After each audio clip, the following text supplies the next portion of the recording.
வணக்கம் மக்களே, welcome back to நேற்று இன்று நாளை. இன்னைக்கு நம்ம இந்த சீரீஸோட 7th எபிசோட், அதாவது ஃபைனல் எபிசோட் தான் பார்க்க போறோம். சென்னையிலேருந்து கிளம்பி கடைசியா காங்கரா போயிட்டு சென்னை வர வரைக்கும் இந்த வீடியோ நான் போஸ்ட் பண்ணியிருக்கேன். எபிசோட் 1 to 7 நீங்க பார்க்கலன்னா லிங்க் எல்லாம் டிஸ்கிரிப்ஷன்ல கொடுக்குறேன், டைம் இருக்கிறப்போ செக் பண்ணுங்க. வீடியோக்குள்ள போறதுக்கு முன்னாடி நம்ம சேனலுக்கு நீங்க ஃபர்ஸ்ட் டைமா வர்றீங்கன்னா மறக்காம சப்ஸ்கிரைப் பண்ணுங்க. யாருக்காவது வெக்கேஷன் பிளான்ஸ் இருக்குன்னா அவங்களுக்கும் இந்த வீடியோவை நீங்க ஷேர் பண்ணி விடுங்க, யூஸ்ஃபுல்லா இருக்கும். சென்னையிலேருந்து கிளம்பி அம்ரித்சர் போய் 2 நைட் அம்ரித்சர்ல ஸ்டே பண்ணிட்டு 2 நைட் டலௌசியில ஸ்டே பண்ணிட்டு 3 நைட் மெக்லோட்கஞ்சில் ஸ்டே பண்ணியிருந்தோம். ஃபைனல் டேவா நம்ம காங்கரா வேலி போயிருந்தோம். காங்கரா வேலியில காங்கரா ஃபோர்ட், அதுக்கப்புறம் வஜ்ரேஸ்வரி தேவி கோயில் தான் போறோம். இந்த டிராவல்ல நாங்க எங்கெல்லாம் போயிருந்தோம், என்னென்னலாம் பார்த்தோம், என்னென்னலாம் சாப்பிட்டோங்கிறத நான் உங்க கூட ஷேர் பண்ணியிருக்கேன். ஃபோர்ட்டை பத்தி, கோவிலை பத்தி ஒரு குட்டி ஸ்டோரி சொல்லணுங்கிறதுனால இப்போ நான் டைரக்டா காங்கரா பத்தி சொல்ல ஆரம்பிச்சிடுறேன். இந்த ஃபோர்ட்டோட வீடியோஸ்லாம் உங்களுக்கு பின்னாடி வர ஆரம்பிக்கும். காங்கராவை பார்த்தீங்கன்னா அந்த காலத்துல நாகர்கோட்னு சொல்லுவாங்க. காங்கிரீனா snow on top of the mountain, காங்கரானா ஸ்னோ லேடன் பீக்ஸ்னு சொல்லுவாங்க. அதுலேருந்து தான் இந்த பேர் வந்தது. இந்த ஊர்லேருந்து பார்த்தாலே தௌலாதர் மவுண்டன்ஸோட ஸ்னோ கேப்டு மவுண்டன்ஸ் அழகா தெரியும். ஸோ அதனால தான் இந்த ஊருக்கு நம்ம காங்கரான்னு சொல்றோம். இந்த ஊரோட ஆரிஜின் பார்த்தீங்கன்னா ரொம்ப வருஷத்துக்கு பின்னாடி போனோம். இந்த ஊரை கண்டுபிடிச்சது கட்டோச் க்ஷத்ரிய ராஜ்புட்ஸ். இந்த ராஜ்புட்ஸ் பார்த்தீங்கன்னா சந்திரவன்ஷி வம்சத்துல வருவாங்க. இவங்களோட ஆரிஜின் பாத்தீங்கன்னா திரிகர்தா கிங்டம் மகாபாரத எபிக்லயே சொல்லப்படுது. இந்த காங்கரால பாத்தீங்கன்னா ஃபோர்ட், அதுக்கப்புறம் நிறைய லாவிஷ் கோவில்கள் இருக்கு. தேவி வஜேஸ்வரி டெம்பிள் தான் one of the oldest and wealthiest in northern India. Kangra வரத்துக்கு நியரஸ்ட் ஏர்போர்ட் என்னன்னு பாத்தீங்கன்னா ககல் ஏர்போர்ட். பட் அங்க நிறைய ஃபிளைட்ஸ் ஆப்ரேட் ஆகாது, ரேட்ஸ் கொஞ்சம் ஜாஸ்தியா தான் இருக்கும். ஏர்போர்ட்லேருந்து பாத்தீங்கன்னா உங்களுக்கு 14 கிலோமீட்டர்ஸ். ட்ரெயின்ல வரீங்கன்னா பத்தான்கோட்லேருந்து தான் வரணும். பத்தான்கோட்லேருந்து 87 கிலோமீட்டர்ஸ். இப்போ குவிக்கா காங்கரா ஃபோர்ட் பத்தி பார்க்கலாமா? காங்கரா ஃபோர்ட் தாங்க ஹிமாலயாஸ்லேயே லார்ஜஸ்ட் ஃபோர்ட், ரொம்ப பழமையான ஃபோர்ட்டும் கூட. ஆர்கியாலஜிக்கல் சர்வே ஆஃப் இந்தியா தான் இதை மெயின்டைன் பண்றாங்க. என்ட்ரி ஃபீ பார்த்தீங்கன்னா நம்மளுக்கு 150 ரூபா, ஃபாரினர்ஸ்க்கு 300 ருபீஸ். நீங்க ஒரு ஆப் மூலமா தான் பே பண்ணணும். April 4th 1905ல காங்கரா எர்த் குவேக்ல இந்த ஃபோர்ட்டும் கோயிலும் கொஞ்சம் அழிஞ்சு போச்சு. கொஞ்சம் இல்லை, நிறையவே அழிஞ்சு போச்சு. ஏன்னா அந்த சமயத்துல அந்த ஏரியால இது ஒரு மேஜர் எர்த் குவேக். 1339 பேர் அந்த இடத்துலயே இறந்து போனாங்க. இந்த எர்த் குவேக்ல மொத்தமா 20,000 பேர் இறந்ததா சொல்லப்படுது. இந்த ஃபோர்ட்டுக்கு ஒரு பெருமை இருக்கு. என்னன்னு பாத்தீங்கன்னா அக்பரால கூட கான்கர் பண்ண முடியாத ஒரு ஃபோர்ட்டா இருந்தது. இந்த ஃபோர்ட்டோட எலிவேஷன் பாத்தீங்கன்னா 733 மீட்டர்ஸ், அதாவது 2404 ஃபீட் அபோவ் சீ லெவல். இந்த ஃபோர்ட் பாத்தீங்கன்னா ஹில்லாக்ல 2 ரிவருக்கு நடுவுல இருக்கும். மாஞ்சி, அதுக்கப்புறம் பேன்கங்கா, ஃபுட்ஹில்ஸ் ஆஃப் தௌலாதர்ல இருக்கு. கிட்டத்தட்ட 4000 வருஷம் பழமையான ஃபோர்ட் இது. தர்மசாலாலேருந்து உங்களுக்கு 20 கிலோமீட்டர் டிஸ்டன்ஸ் வரும். இந்த ஃபோர்ட்டும் கோவிலும் தாங்க மேஜர் ட்ரெஷர் ஹவுஸ். எக்கச்சக்கமான wealth, gold coin, silver plates, அதுக்கப்புறம் இங்கோட்ஸ், சில்வர் பேலோன்லாம் இங்க வச்சிருந்தாங்க. 21 சீக்ரெட் ட்ரெஷர் வெல்ஸ் இருந்ததா சொல்லப்படுது. பயங்கர ஒரு ரிச்சான ஏரியாங்கிறதுனால நான் ஆள்றேன், நீ ஆள்றேன்னு இதை ஆள்றதுக்கு நிறைய பேர் வந்தாங்க. கொஞ்சம் சுருக்கமா இந்த ஃபோர்ட்டோட ஹிஸ்டரி பார்க்கலாமா? இந்த ஊர், அதுக்கப்புறம் இந்த ஃபோர்ட்டை ஆண்டது யாருன்னு பாத்தீங்கன்னா கட்டோச் க்ஷத்ரிய ராஜ்புட் குடும்பங்க. மகாபாரத காலத்திலேருந்தே அவங்க தான் ஆண்டுட்டு இருந்தாங்க. இந்த ஃபோர்ட் மேல ஆசைப்பட்டு அக்பர் இந்த ஃபோர்ட்டை கான்கர் பண்ணணும்னு பிளான் பண்ணி வந்தாரு. ஆனா தோத்ததுமே திரும்பி போயிட்டாரு. அதுக்கப்புறம் அவர் இறந்ததுக்கு அப்புறமா அவரோட பையன் ஜஹாங்கீர் வந்து ஃபைட் பண்ணி இந்த ஃபோர்ட்டை கான்கர் பண்ணாரு. ஜஹாங்கீர் இறந்ததுக்கு அப்புறமா மறுபடியும் கட்டோச் கிங்ஸ் பாத்தீங்கன்னா இந்த ஃபோர்ட்டை ரீகேப்சர் பண்ணாங்க. அதாவது 1828 வரைக்கும் கட்டோச் கிங்ஸ் தான் இந்த ஃபோர்ட்டை ஆண்டாங்க. அந்த சமயத்துல பாத்தீங்கன்னா சீக்ஸுக்கும் கட்டோச்சுக்குமே வார் வந்தது. சீக்ஸ் வந்துட்டு இந்த ஃபோர்ட்டை கான்கர் பண்ண ட்ரை பண்ணாங்க. இந்த வாருக்கு நடுவுல கேட்ஸ் ஓப்பனா இருந்த சமயத்துல 40,000 கூர்கா ஃபேமிலி நேபாள்ல இருந்து வந்துட்டு இந்த டெரிட்டரி ஆக்கிரமிக்கிறதுக்காக அவங்களுமே வாருக்கு வந்தாங்க. புது எதிரி வரும்போது பழைய எதிரிக்கு எதிரி நண்பர்கள் ஆயிட்டாங்க. சீக் ராஜாக்களும் கட்டோச் ராஜாக்களும் ஒரு ட்ரீட்டி போட்டுட்டு கூர்காவோட ஃபைட் பண்ணி அவங்கள வெளியே அமிச்சிட்டாங்க. அதாவது united we stand, divided we fall policy தாங்க. சீக் ராஜா கட்டோச் ராஜா இறந்ததுக்கு அப்புறமா மறுபடியும் நேபாளிஸ் கோர்கா வந்துட்டு ரீகேப்சர் பண்ணிட்டாங்க.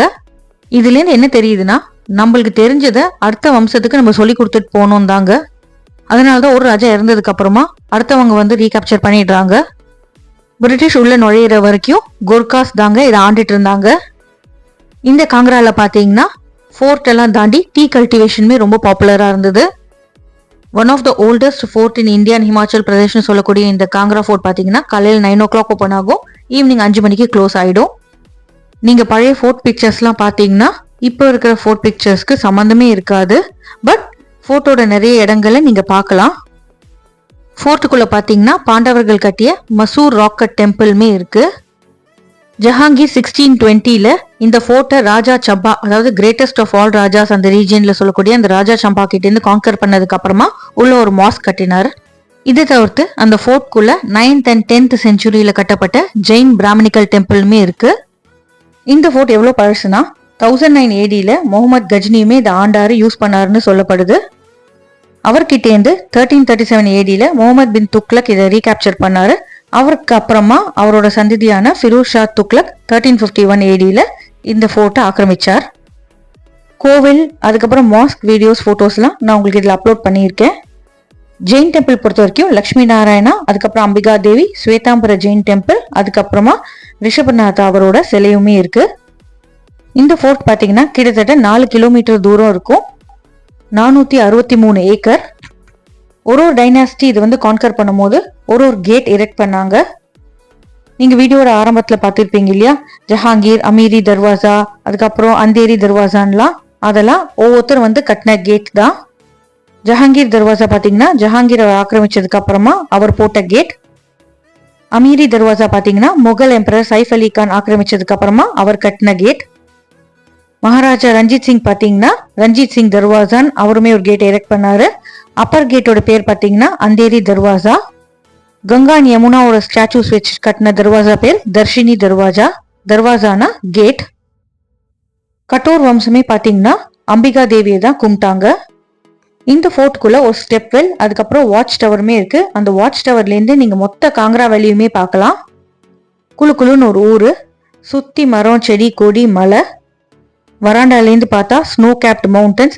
இதுக்கு மேல இந்த ஃபோர்ட்டுக்கு அழகு சேர்க்கறதுக்கு வேற என்னங்க வேணும்? இந்த ஃபோர்ட்ல என்ன இருந்தது என்ன இருக்குன்னு தெரியலங்க. ஆனா அங்கேருந்து பாக்குறதுக்கு அந்த ஸ்னோ கேப்ட் மவுண்டன்ஸோட வியூ பாத்தீங்கன்னா அமேசிங்கா இருக்கும். ஆப்போசிட்ல இருக்கிற மலை மேலேயுமே ஒரு கோவில் இருக்கு. எர்த்குவேக்லேருந்து தப்பிச்ச குட்டி குட்டி இடங்கள் இதெல்லாம் தாங்க. உள்ளுக்குள்ள பாத்தீங்கன்னா ஒரு சின்ன ஜெயிலுமே இருக்கு. அந்த இடங்கள்லாம் எர்த்குவேக்ல அழியாம அப்படியே தான் இருக்கு. இந்த ஃபோர்ட்டுக்கு சன்னி டேல வரீங்கன்னா கட்டாயம் ஹேட் இல்லைன்னா அம்ப்ரெல்லாஸ் எடுத்துட்டு வரணும். ஏன்னா ஓப்பன் ஏரியால நிறைய வாக் பண்ண வேண்டியதா இருக்கும். கம்ஃபர்டபுளான க்ளோதிங், அதுக்கப்புறம் கம்ஃபர்டபுளான ஷூஸ் போட்டுக்கோங்க. ஃபோர்ட்டுக்குள்ள பாத்தீங்கன்னா டாய்லெட் ஃபெசிலிட்டிஸ்லாம் இருக்கு. ஃபோர்ட்டுக்கு வெளியில பாத்தீங்கன்னா குட்டி குட்டி சாட் கடை இருக்கு. தற்காலிக பசியை நீங்க கண்டிப்பா தீர்த்துக்கலாம். ஃபாஸ்டா ட்ரெக் பண்ணீங்கன்னா இந்த ஃபோர்ட் சுத்தி பார்க்கறதுக்கு 1 hour இருந்தா போதும். பட் எங்களை மாதிரி மெதுவா போட்டோஸ் எடுத்துட்டு ரசிச்சு பார்த்துட்டு வரீங்கன்னா உங்களுக்கு கட்டாயம் 2 hours தேவைப்படும்.